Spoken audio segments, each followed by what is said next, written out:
Good afternoon and welcome back. I'm Marcus Peter.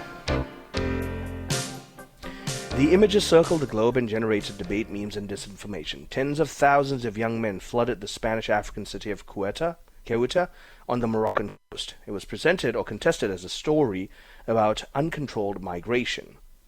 But there's much more to the story than we see, and we're going to talk about this with Alberto Fernandez.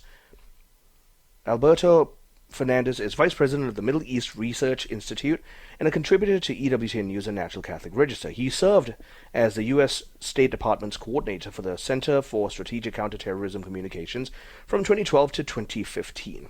Alberto, it's great to speak with you again. How are you? Thank you. It's a pleasure to be on with you again. Well, always a joy to reconnect with you. But tell us what's going on. What's going on behind the story? Well, I mean, what's going on obviously is a migration crisis, a sudden, shocking amount of people coming into a very small place. Consider that the city of Ceuta has about 80,000 people, so you had basically maybe 60,000 people descend on the city. And there's an influx of people equaled almost to the entire population of the enclave. Many of them have left, but there's several thousand still there. There's a long backstory that has to do, obviously, with Moroccan-Spanish relations, with the debate about migration in Europe, and especially within Spain, how it's been weaponized in Spain politically, and other subcurrents that have to do with struggle for power in the Muslim world as well. So, what are we seeing here in terms of the narrative that's put forth of uncontrolled migration? Well, the narrative is being used by different people for different reasons, right? Mm-hmm. And so it's being used by. It's actually kind of bizarre. It's being used to attack Morocco from the political left, both in the West.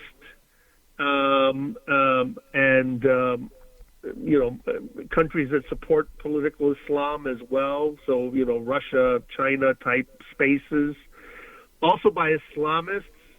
So you had the Iranian foreign minister basically saying, implying that this was a plot of the Moroccans, the Israelis. Morocco is friendly with Israel, and the Americans doing this.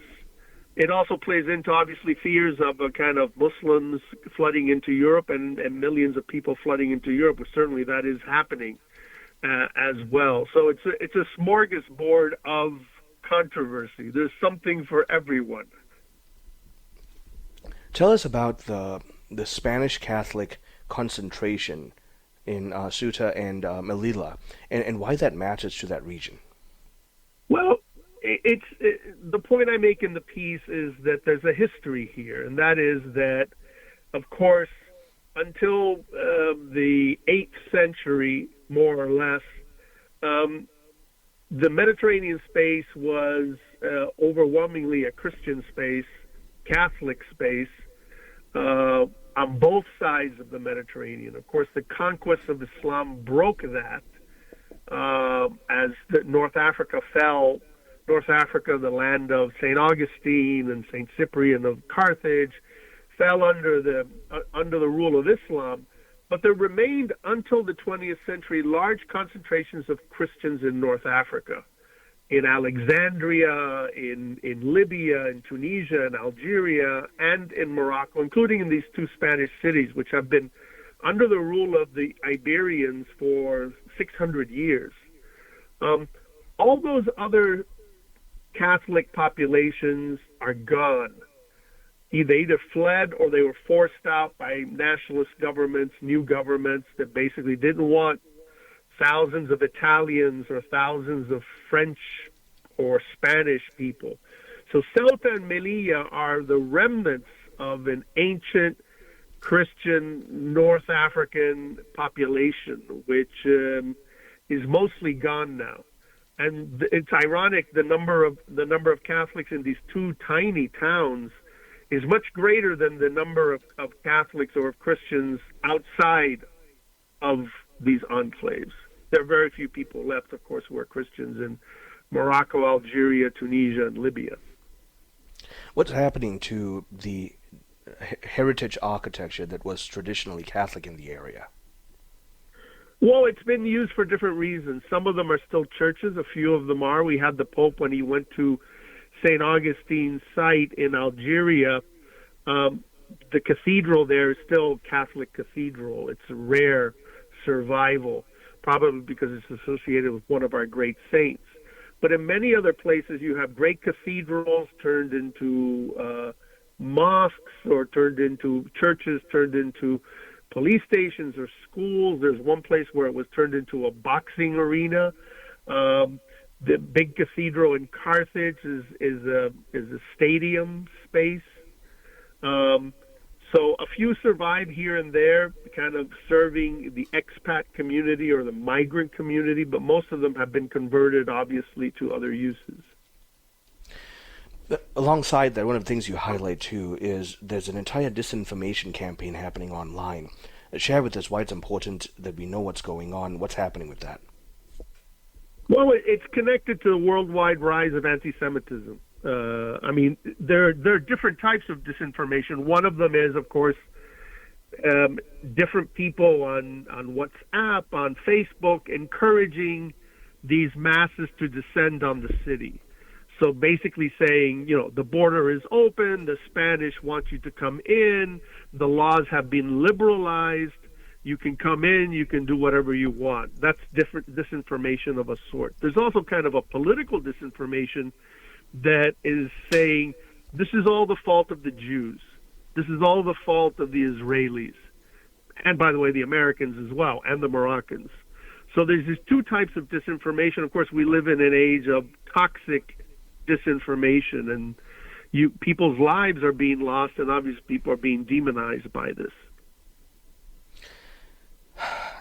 Is there evidence that there's great collusion by the Israeli government or large concentrated populations of Jews in this issue? No, there's zero evidence. It's totally fake. It's a fake controversy moved by Iranian Yankees, on social media, leftists in America and in Western Europe, also some people on the far right as well who are anti-Semites.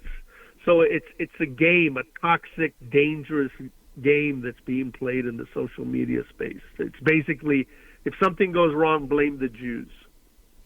How's the socialist governance of Spain navigating this situation? Well, it's, of course, disastrous for the government of Spain. This is a government which, of course, is extremely pro-immigration. It basically sees that it needs new voters. It lost the last election. It's only been able to hold on by a, subterfuge. So it's really much played up the kind of refugees welcome, migrants welcome thing.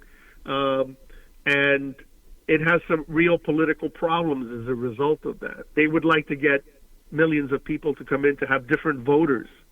That hasn't happened quite yet. We've got other issues that are outside of Morocco as it pertains to border situations in Spain. To share with us about that. Well, I mean, basically, Spain is seen as the weak link in Europe for migration. And so you have waves of migrants coming across the Mediterranean in small boats from Algeria, 11,000 over the last year, and then thousands more coming to the Canary Islands from sub-Saharan Africa, from places like the Sahel, Senegal, and those places. So it really is the weak link in what Europe is now trying to strengthen its borders somewhat from what it was before. The recent papal visits you highlighted, have they had some kind of an impact? Alberto, time always flies. I'm very grateful for your contribution to this. Thank you for your wisdom. Thank you. I've been talking with Alberto Fernandez. He is Vice President of the Middle East Media Research Institute, and we've been talking about Spain and its border crisis problems, frankly, and how the socialist regimes in the area are engaging in disinformation, and frankly, the dissolution of Catholic culture in the area. I'm Marcus Peter.